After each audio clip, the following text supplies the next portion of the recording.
ত্রিগুণ বৈশিষ্ট্য। সমস্ত দেহধারী জীবাত্মা মাত্রই শত, রজ ও তম জড়া প্রকৃতির এই ত্রিগুণের নিয়ন্ত্রণাধীন। পরমেশ্বর শ্রীকৃষ্ণ এই ত্রিগুণাবলীর স্বরূপ। আমাদের ওপর সেগুলির ক্রিয়াকলাপ, মানুষ কিভাবে সেগুলিকে অতিক্রম করে এবং যে মানুষ অপ্রাকৃত স্তরে অধিষ্ঠিত তার লক্ষণাবলী ব্যাখ্যা করেছেন। শ্রী ভগবান উবাচ পরম ভূয়ঃ প্রবক্ষ্যামি জ্ঞানানাম জ্ঞানমুত্তমম যজ্ঞাত্বা মুনয়ঃ সর্বে পরাম সিদ্ধিমিতো গতাঃ। পরমেশ্বর ভগবান বললেন, পুনরায় আমি তোমাকে সমস্ত জ্ঞানের মধ্যে সর্বোত্তম জ্ঞান সম্বন্ধে বলব, যা জেনে মুনিগণ এই জড় জগৎ থেকে পরম সিদ্ধি লাভ করেছিলেন। ইদম জ্ঞানম উপাশ্রিত্য মম সাধর্ম্যমাগতাঃ সর্গেপি নোপজায়ন্তে প্রলয়ে ন ব্যথন্তি চ।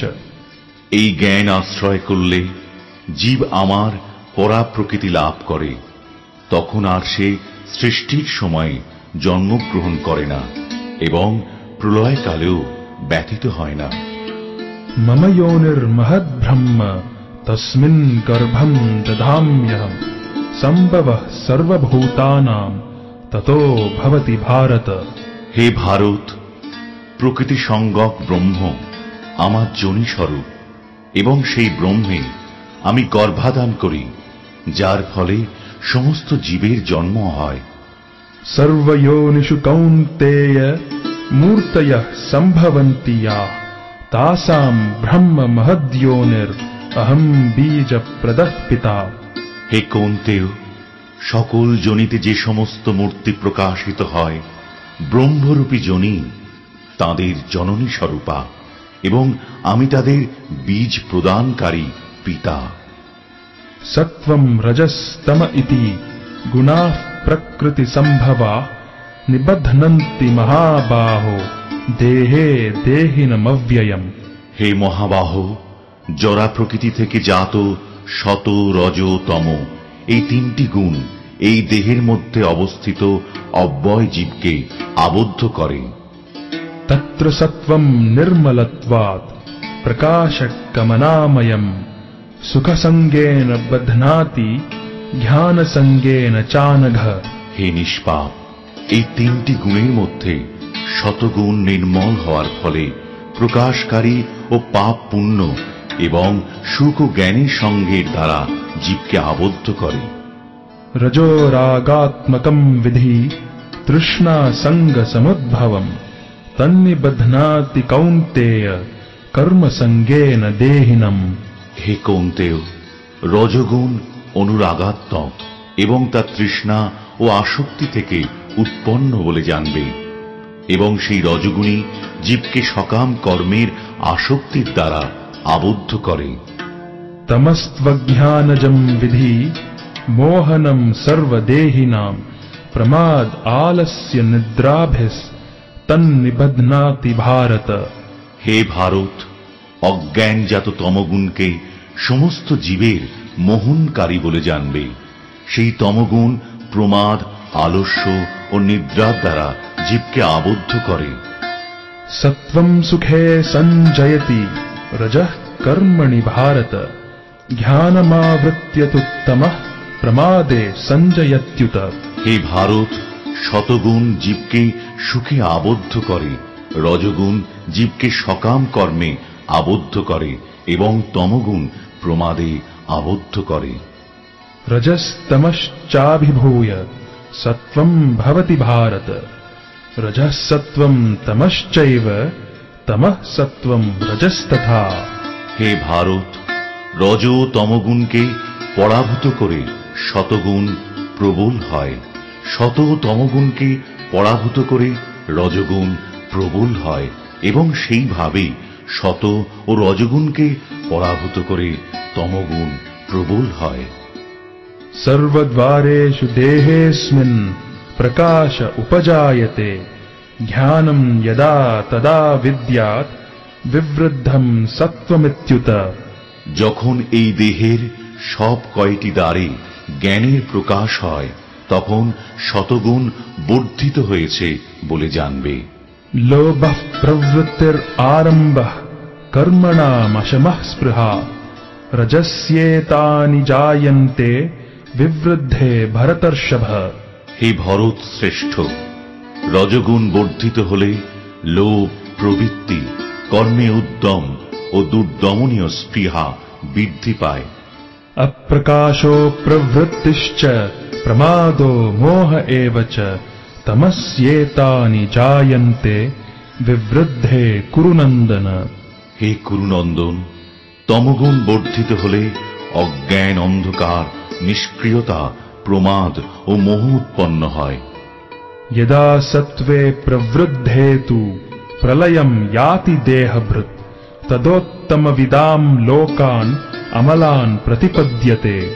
যখন শতগুণ ভাগ করেন, रजसि प्रलयं गत्वा कर्मसङ्गिषु जायते तथा प्रलीनस्तमसि मूढयोनिषु जायते। রজগুণে মৃত্যু হলে কর্মাসক্ত মনুষ্যকুলে জন্ম হয়, তেমনি তমগুণে মৃত্যু হলে পশু জনিতে জন্ম হয়। कर्मणः सुकृतस्याहुः सात्विकं निर्मलं फलम् रजसस्तु फलं दुःखम् अज्ञानं तमसः फलम्। সুকৃতি সম্পন্ন সাত্ত্বিক কর্মের ফলকে নির্মল, রাজসিক কর্মের ফলকে দুঃখ এবং তামসিক কর্মের ফলকে অজ্ঞান বা অচেতন বলা হয়। सत्त्वात् सञ्जायते ज्ञानम् रजसो लोभ एव च प्रमादमोहौ तमसो भवतो ज्ञानमेव च। শতগুণ থেকে জ্ঞান, রজগুণ থেকে লোভ এবং তমগুণ থেকে অজ্ঞান, প্রমাদ ও মোহ উৎপন্ন হয়। ऊर्ध्वं गच्छन्ति सत्त्वस्था मध्ये तिष्ठन्ति राजसाः जघन्यगुणवृत्तिस्था अधो गच्छन्ति तामसाः।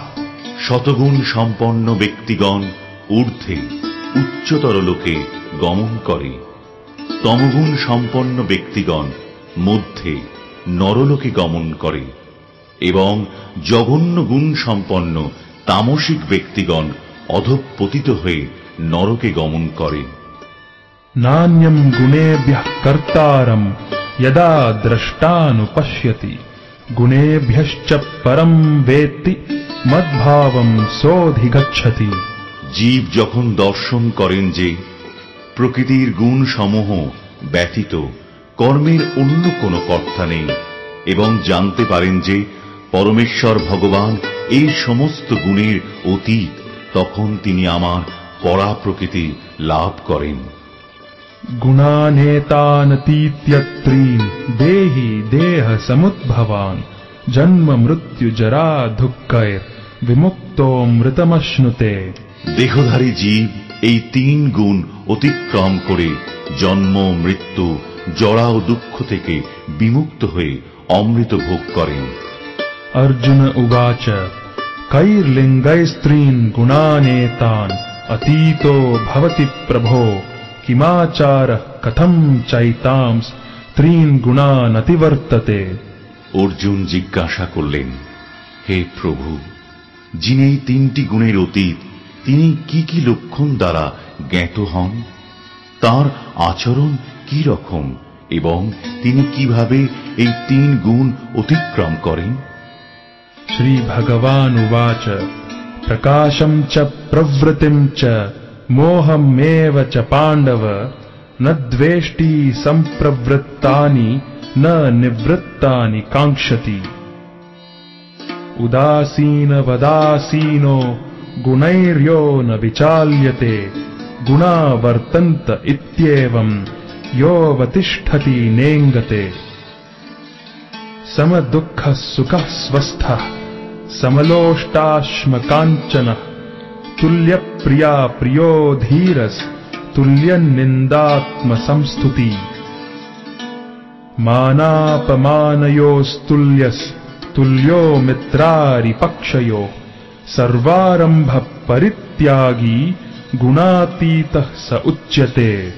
পরমেশ্বর ভগবান বললেন, হে পাণ্ডব, যিনি প্রকাশ, প্রবৃত্তি ও মোহ আবির্ভূত হলে দেশ করেন না এবং সেগুলো নিবৃত্ত হলেও আকাঙ্ক্ষা করেন না, যিনি উদাসীনের মতো অবস্থিত থেকে গুণসমূহের দ্বারা বিচলিত হন না, কিন্তু গুণসমূহ স্বীয় কার্যে প্রবৃত্ত হয় এভাবেই জেনে অবস্থান করেন এবং তার দ্বারা চঞ্চলতা প্রাপ্ত হন না, যিনি আত্মস্বরূপে অবস্থিত এবং সুখ ও দুঃখে সমভাবাপন্ন, যিনি মাটির ঢেলা, পাথর ও স্বর্ণে সমদৃষ্টি সম্পন্ন, যিনি প্রিয় অপ্রিয় বিষয়ে সমভাবাপন্ন, যিনি ধৈর্যশীল এবং নিন্দা, স্তুতি, মান ও অপমানে সমভাবাপন্ন, যিনি শত্রু মিত্র উভয়ের প্রতি সমভাবাপন্ন এবং যিনি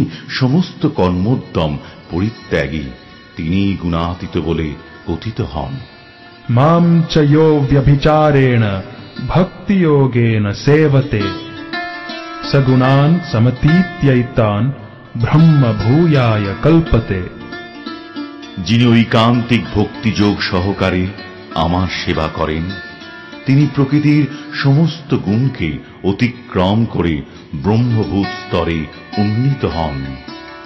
ব্রহ্মণো হি প্রতিষ্ঠাহম অমৃতস্য ব্যয়স্য চ শাশ্বতস্য চ ধর্মস্য সুখস্য একান্তিকস্য চ। আমি নির্বিশেষ ব্রহ্মের প্রতিষ্ঠা বা আশ্রয়, অব্যয় অমৃতের, শাশ্বত ধর্মের এবং ঐকান্তিক সুখের আমি আশ্রয়।